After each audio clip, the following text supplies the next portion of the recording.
Unlike most global drive programs for new models, the BMW X7 was not focused on one location. So as media from around the planet came to drive this beast, each group had the chance to drive the car across a certain geography. And all the while, the cars kept moving ahead in a relay of sorts, which saw the drive begin at the BMW plant in Spartanburg, South Carolina, all the way to Palm Springs in California in the United States. I had the option to do Las Vegas, Nevada to Los Angeles, California, but having driven in that part of America many times, I chose the much earlier fourth leg, which was Tallahassee, Florida to Baton Rouge, Louisiana, as that is one part of the United States I had not seen. It also turned out to be the longest of the 11 routes that the drive was broken into, so the most driving too.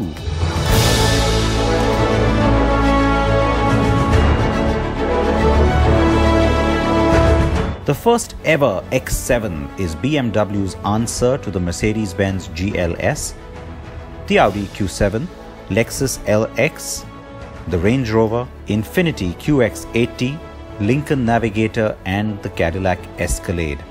All of these are full-size SUVs that offer plenty of grunt, ample proportions and the all-important third row of seating. In India, we don't have to worry about the Infiniti, Lincoln or Cadillac, but the rest certainly are very much in play. Yet it is the highly successful Mercedes-Benz GL turned GLS that has captured a lot of this market worldwide. So the BMW X7 had to deliver on performance, but more so on comfort, sophistication, luxury, and yes, good looks. So that last part is questionable for many, mainly because of the monstrosity of a big kidney grille up front. The largest in BMW's history. Having spent some time with the car, I have surprised myself how I am now totally okay with it. Even though it looks like it can eat you whole. The car with me is the X7 xDrive 40i in the new Design Pure Excellence trim. Large and imposing, it certainly is the biggest car that they've ever made for the X-Range in BMW's history, and so a 3100mm wheelbase. Yeah, get that around your head. There are certain cars that will fit into that footprint. You got different kind of options when it comes to wheels. 20 to 22 inch patterns will vary. This is of course different, and the M Sport will get a two-tone finish. You've also got a lot of high gloss black finishes on the different pillars. Looks nice, makes the car look a little bit more lit. This particular trim does also get the satin finish on the window graphic. Of course, that would be black in the M Sport as well. Lots of chrome bits around, which I think a lot of the Indian buyers are going to really like. I would prefer mine with black finish, I can tell you. But like I said, that part is customizable. In the front, the largest ever kidney grille, again in BMW's history. It is massive, it is in your face, and you know what? When you spend a little time with the car, you get kind of used to it, starts to work. New graphic for the daytime LED lights. Again, lots of chrome down here in the bumper, which would be different on the M Sport trim.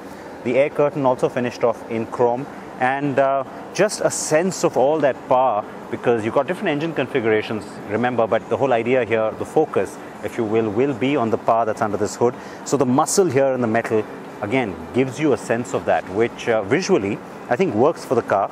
It makes the car look imposing, but it doesn't make it look intimidating, and I think that is a good balance that it's managed to strike.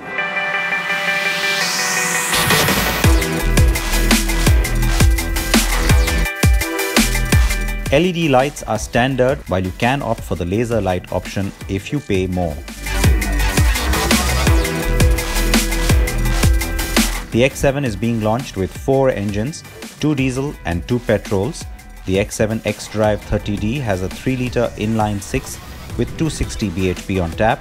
The M50D sees the same engine tuned to deliver 392 bhp.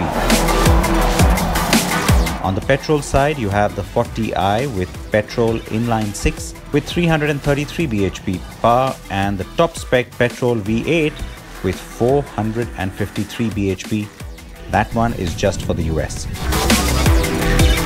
All engines have the 8-speed Steptronic auto gearbox as standard. Given I was driving in America, there was no hope of getting my hands on the diesels anyway, and that is why I picked the 40i for my drive. Because yes, it's coming to India. As you can imagine, the xDrive all-wheel drive system is standard across the range, but so is the 2-axle air suspension, active steering, and electric active roll stabilizers. The flagship of the range, and so the epitome of everything. I think I have to stop repeating that, because of course it's so true in the context of this car. Everything you've seen on the 7 Series and then more recently on the X5, of course you get it on this car. So you've got the voice assistant system, you know, the one I'm not going to name right now because it'll start talking to me.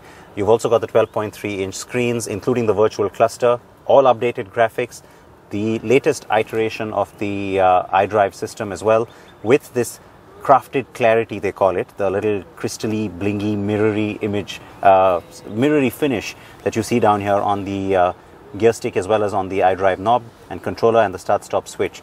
It is nice because it's finished really well, so it doesn't come across as gimmicky or cheap in any way. And then to complement all of that bling, some of the other surfaces are really nice. This muted metal finish on the door handles and some of the switches. Excellent craftsmanship, really good material quality, and it looks really nice, like I said. On the whole, you get a sense of being sort of wrapped around in great luxury and yet a lot of technology and the latest features.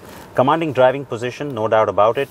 You've of course got the 8 different fragrances on the ambient air now, so you can have different themes as well for the interior.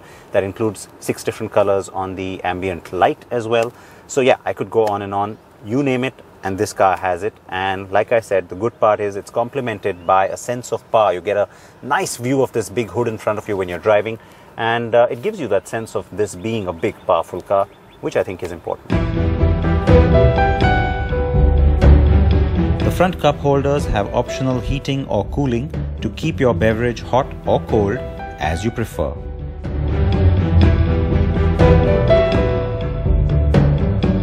The flagship of the BMW X range, and so no surprise, it is the lap of luxury. Everything that you have from the brand thrown at you for sure. And the big standout design feature, you get 6 seats instead of the 7-seater standard configuration for the first time. And so this is optional, if you will, and the standard seat, if you want to call it that, will be the full bench, though that's also electrical in terms of its folding operation to get to the rear. But the point I'm trying to make, for the Indian context, I think these individual captain seats, as we like to call them, will certainly be a big hit. They're really comfortable, the best leather, I mean, I don't have to tell you that, best craftsmanship and materials all around. Bars and Wilkins sound system, the speakers, really nice pattern here in terms of the display, and great materials, lots of leather. You've got these electric screens, of course, that go up and down, the sun screens, and you've got this massive panoramic sunroof. There is a glass section for the 3rd row, but I'll talk about that in a second. And the sunroof itself has that inbuilt ambient lighting. Remember, you saw it on the 7 Series for the first time, 15,000 patterns possible with different kind of light colors. That's crazy. 10.2-inch screens, individual ones back here. Again, no surprise, these are inbuilt and you're getting this for the first time as a standard feature.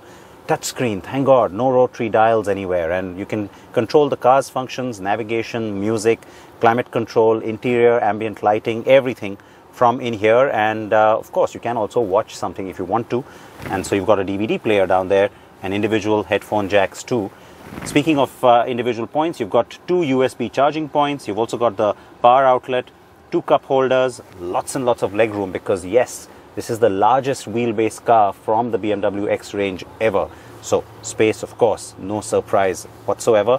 Individual dual zone climate control, and the operation is down here with these screens and individual vents, of course.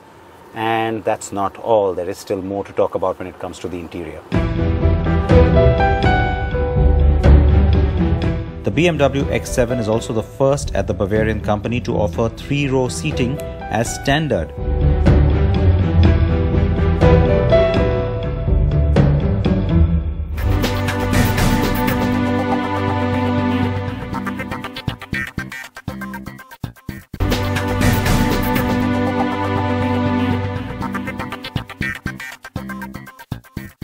No car ever gets a third row that's ample in terms of comfort. Given that understanding, and yes, given the fact that you accept the legroom isn't going to be generous, this is a fairly comfortable rear seat, and I have to say that the back angle is especially nice. The seat itself can fold down electrically to give you more cargo space and all kinds of configuration options. The sense of space back here, I think, is the one big credit to it, because you've got this nice glass section back here, and it's a good idea, which makes you feel not kind of cramped and cooped up like some of the third rows do. The fact that you also get your own bit of the panoramic roof is also nice, and so the sense of space, therefore, it's nice. You don't feel claustrophobic back here. Your own cup holder, you've got your own little USB charging point, and yeah, I have to say it's been nicely finished. But then you kind of expected that, given the fact that this is the X7. Throw in the really neat roof-mounted AC controls, and the third row really does not come across as an afterthought, but rather ample in its overall offering. And it still leaves some room for luggage, 326 liters to be precise. Fold down that third row and you get 750 liters. Also fold down the second row and it's a mammoth 2120 liters of cargo space. The second and third row seats can be manipulated and folded using buttons at the driver end up front, at the egress points from both the rear doors, and also from the boot. This includes being able to slide any of the front or second row seats so that the driver, for instance, can provide instant room or access without having to get out and do it manually. That is pretty neat, and somewhat like the configurable seating on the Land Rover Discovery.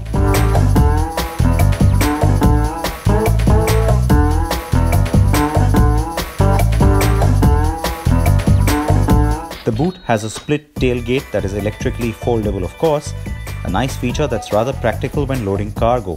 It also reduces the weight and bulk of what would otherwise have been a very large and heavy door. Much of that trim is also customizable, of course, with 4 wood trims to choose from, an additional M Sport trim and 3 more wood finishes in the BMW individual lineup.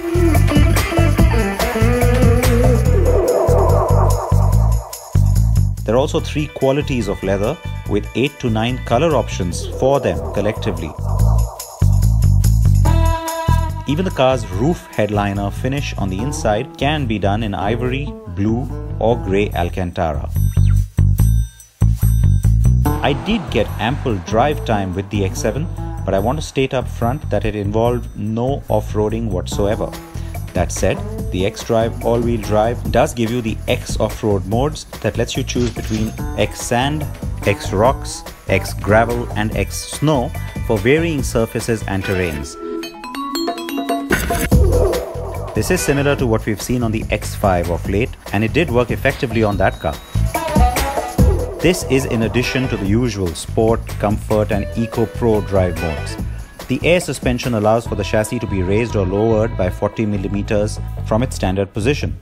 While the 40mm rise helps the off-road modes, the Sport mode sees it dropping by 20mm. At standstill, you can also drop an additional 20mm for cargo loading or allowing easy ingress to passengers.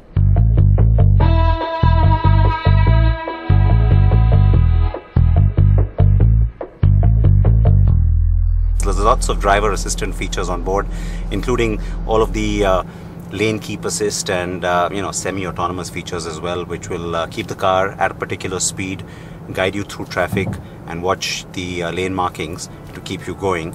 You can take your hands off the wheel, though only momentarily. You have to keep reminding the car that you're there. But yeah, that's the kind of stuff that you've now gotten used to hearing in most of our reviews.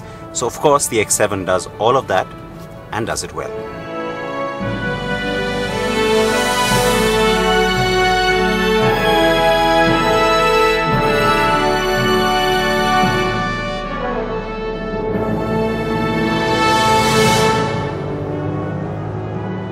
The car's active steering will turn the rear wheels in the opposite direction at speeds below 60 km per hour.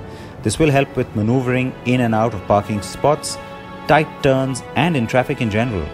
At speeds higher than 60 km per hour, the rear wheels will turn in the same direction as the front to allow for agility and greater stability.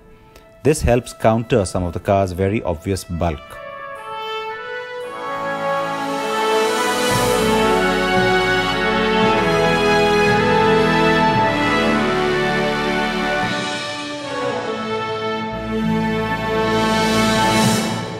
Now the thing potential buyers would want to know about this car, how's the ride quality? Now, given the massive wheelbase, you expect a fair amount in terms of comfort, and yes, it does deliver on that front.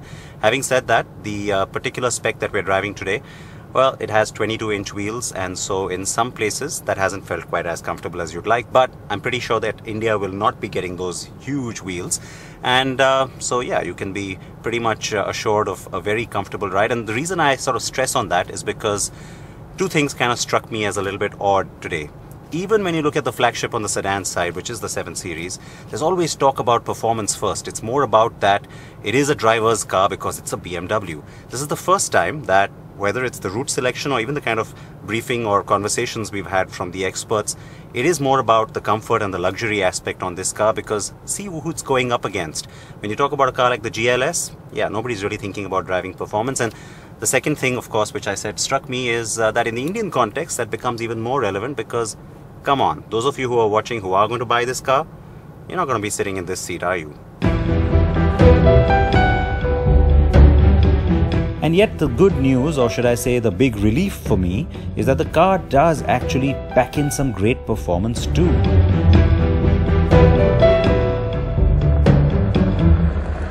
Given the sheer length, just the overall dimensions, the weight of this car, you go into it thinking, yes, it's a BMW, but it can only do so much.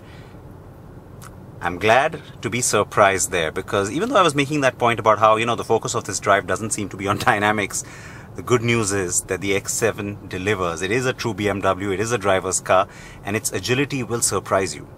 You do not get a sense of roll from it as well, and launching itself into a corner, it comes out nice and flat. You can take those corners, again, a little more surprisingly well than you expect. So, yeah, I have to say that even though we haven't had an out-and-out dynamic experience, out on this little twisty beach road, I've managed to push the car a little bit, and it has come through with flying colors.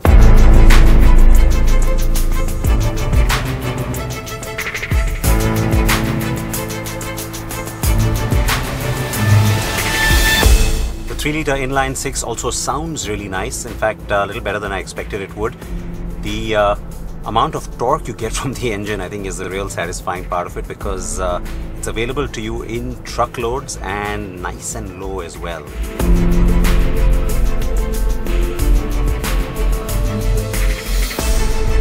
The anti-roll bar and the independent air suspension certainly plays exactly the role it's meant to.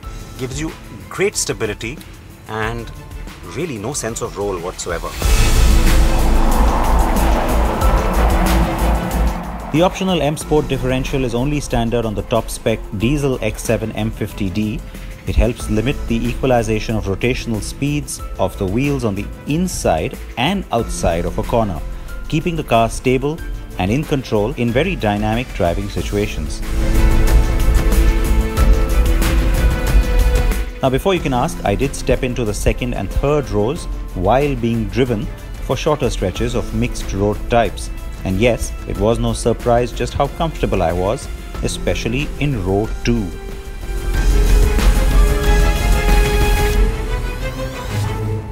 So just like the car has different drive modes, every once in a while I have to force myself to also get into different modes, and so I've engaged what I guess I should call the boss mode, or what I think a lot of us in India would better understand as Sethi mode.